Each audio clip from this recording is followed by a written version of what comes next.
With this press statement, I will cover the last few weeks that have been of keen interest to many, and the matter of my resignation letter and its public dissemination or disclosure in particular.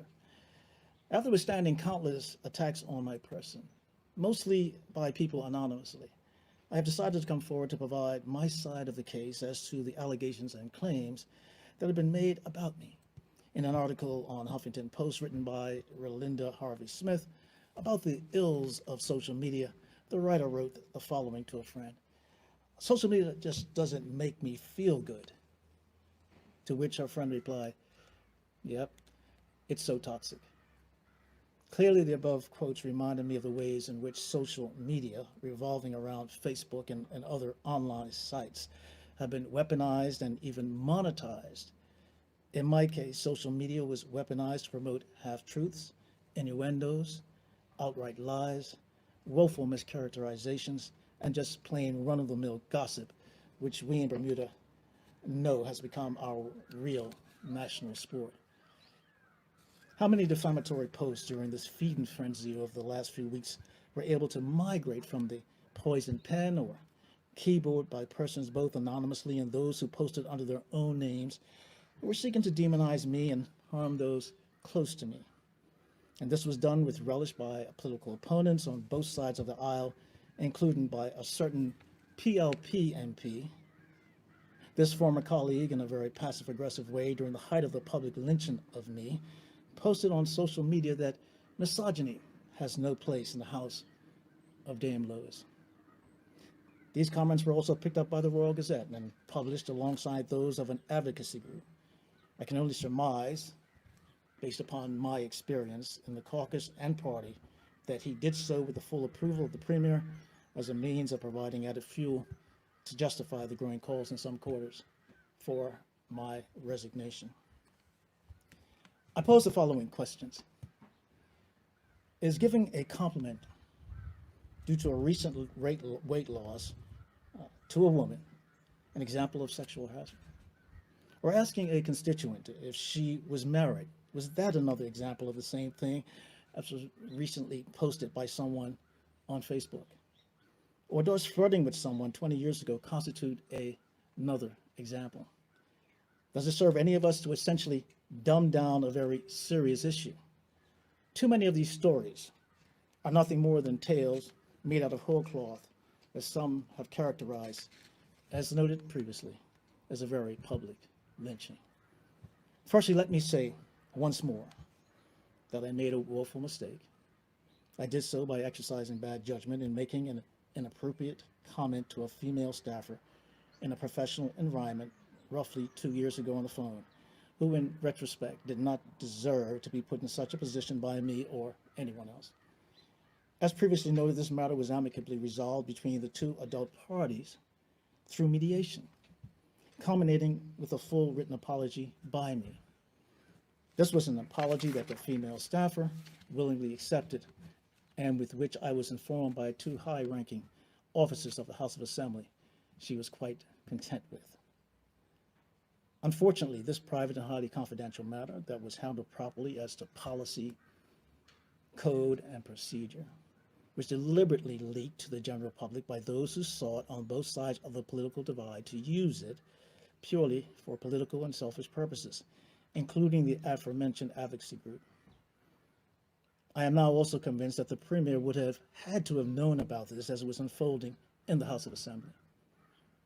These detractors all weaponized this disclosure for their own specific agendas without regard nor respect for the wishes of confidentiality expressed by the two parties involved. I remained, and my family remained, silent through it all until today. But what I will say is that this ordeal has been a learning experience that I am keen to continue. I have been able already to get a better understanding of issues related to gender sensitivity and sexism. I was born in 1957 and I grew up in an environment pre-1980s where a very different set of rules applied. This journey, which I intend to continue with all humility, is one that I must continue not only for the sake of my own personal development, but for the sake of my daughter and my 2 very young granddaughters. Finally, with respect to the matter of my resignation letter, like many, I was shocked with its public release on social media initially. In other words, as evidenced by that of a close friend who has worked extensively in the corporate and government world, who does that and why in relation to that release by the Premier and government into the public domain? These kinds of comments were echoed throughout Bermuda and by some within the PLP party rank and file itself. To be clear, I'm not here to assert, I want to make this very clear, that my resignation was avoidable. The white-hot and very negative interest around this story would have made it extremely difficult to carry out my duties as a minister of the government. Again, I want to make that very clear. No, that is not my intent here. I'm speaking at this point solely to the unethical manner and intent surrounding the letter's publication.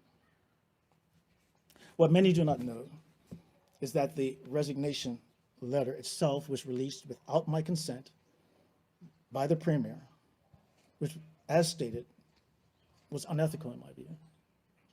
It also speaks to a lack of honesty and forthrightness on his part that needs to be called out. For the record, neither did I write it, and I was refused the ability to offer a crucial amendment to provide much needed context to what amounts to his statement to himself. So why did I sign it, you may ask? I signed the letter under extreme duress and coercion. It was made crystal clear to me during our meeting that if I did not sign the letter in question, I would receive no future consideration from the Premier or his government in any matter. In a small country, as is Bermuda, where government looms large over so much of everyday life, the Premier's threat was not just a threat I could take lightly. But again, even after having signed it under those conditions on the spot, should that letter have been made public in such a dishonorable and deceitful manner? What was done was orchestrated and intended to willfully destroy me in every possible way imaginable, and by extension, my family. Certainly there's a lot more I could say as it relates to the nature of my appointment and what factors went into my initial decision to not contest the nomination as the candidate for constituency 21. Indeed, there is much that could be said about the subsequent decision to appoint me to the Senate and cabinet by the Premier. But I prefer to not speak to those matters at this time, and in fact may never do so. It might be that I will let sleeping dogs lie in every sense of that phrase. In closing, my adult life has been about redemption, courage, and resiliency in the face of adversity. These are the lessons I have not forgotten. I have been a fighter by nature. I did not commit to this struggle for the sake of money, prestige, position, or status. No, this struggle has been won for racial and economic justice, for Black Bermudians, and this country's working poor. While others have forsaken those values, I have not. In order for us to create a more perfect union, to borrow a phrase, that must be its one indispensable and non-negotiable condition. In closing, I wish to thank from the bottom of my heart those of you who have rallied around my wife and me during this very difficult time. But it's precisely during times like this that one gets a real sense and appreciation for what true friendship is really all about. And with all humility, I mean that from the bottom of my heart, as I stated. And for that, and to them, I am eternally grateful. Thank you. I just want to say this, gentlemen, before we, this is not part of the official statement.